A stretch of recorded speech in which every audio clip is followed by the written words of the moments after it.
You're very welcome to the stop. My name is Francis Lively. I head up the beef and sheep research here at AFBI. Today there's been a lot of talk about environment, a lot of talk about greenhouse gases. The big greenhouse gas that's the big challenge to the red meat sector, beef sheep industry, is methane emissions. And really there's been a lot of work, there's currently a lot of work ongoing about it, and a lot more work to be done with it. If we look to the right, we've got a green feeder. This is one of our systems that we can measure methane emissions from. Basically, as the animal enters it, they're trickled a little bit of meal, and then it subsamples the gases coming from that. So I say it's the methane where we measure methane emissions from. But basically, what do we need to do in terms of reducing methane emissions? There's lots of talk out there about what can we do? Where's the silver bullet? And there's a lot of chat about inhibitors and feed additives and stuff. But the reality of it is there's a lot of research still to be done on those. And there's a lot of, so they're not commercially available yet particularly for the beef world. It's going to be a number of years before they're available. The other thing about them, they come at a cost. And can we afford them? Unless we're going to get improvements in performance or some incentive for them, I don't think we can afford them.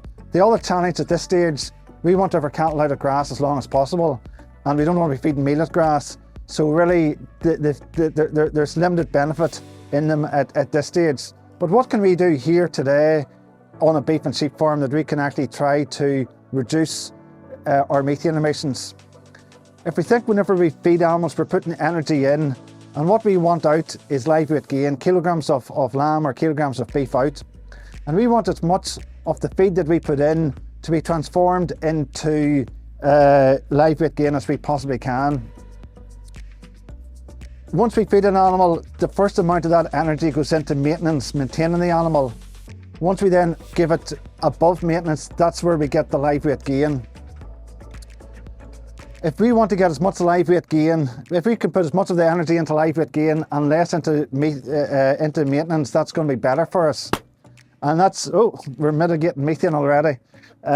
So that's what we want to focus on, is really how can we improve the quality, or how can we get more live weight gain so that the animals can be slaughtered at younger age.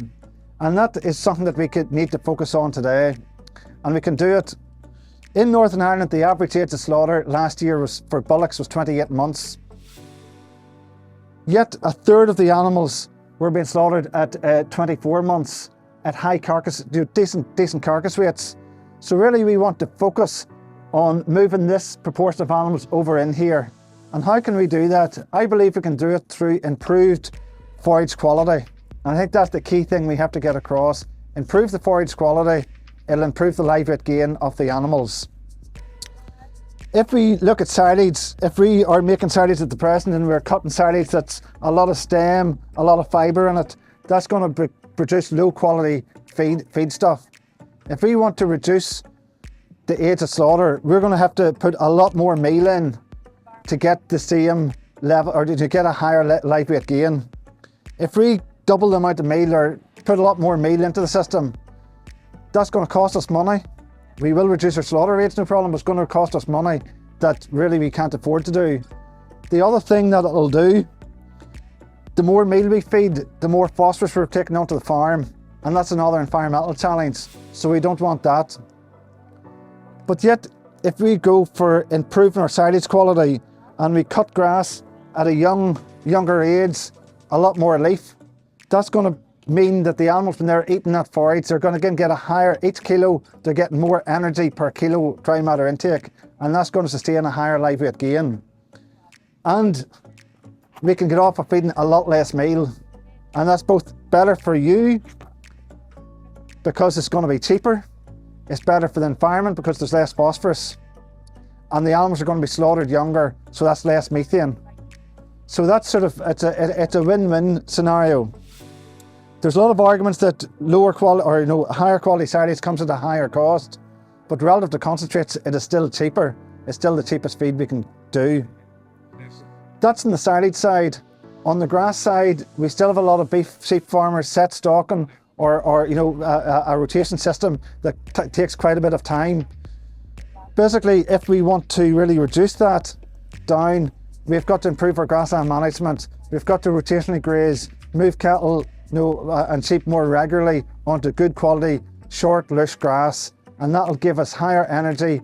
More of that feed will go into live weight gain, and we'll be able to reduce our age of slaughter. So I suppose in terms of the take-home message, if we want to reduce our environmental footprint, I think the key thing that we can do today on all our farms is really focus on improving our grassland management and improving our forage quality. We might just be able to see it behind us. We have some cattle here. There's a lot more at the back of the hill, but they're obviously scared of this camera looking at us. And basically they're wearing virtual fence collars. We surveyed farmers a few years ago and they said one of the challenges on the beef sheep side is removing electric fences is very time consuming. It's very difficult to do that. Whereas if we can actually put something like a collar like this onto the animals and do it remotely via an app, it'll work better. And certainly what we've done today has worked quite well. Not only is it working quite well, we don't see any negative impact on the animal behaviour, and which is good. So that might be technology for the future that might help us to improve our grazing systems in the future. But at present it's still too costly, but maybe in the future it might become a cheaper, more affordable system. Folks, I'm conscious you're very warm, don't want to take too much more of your time. So is there any questions or comments at this stage?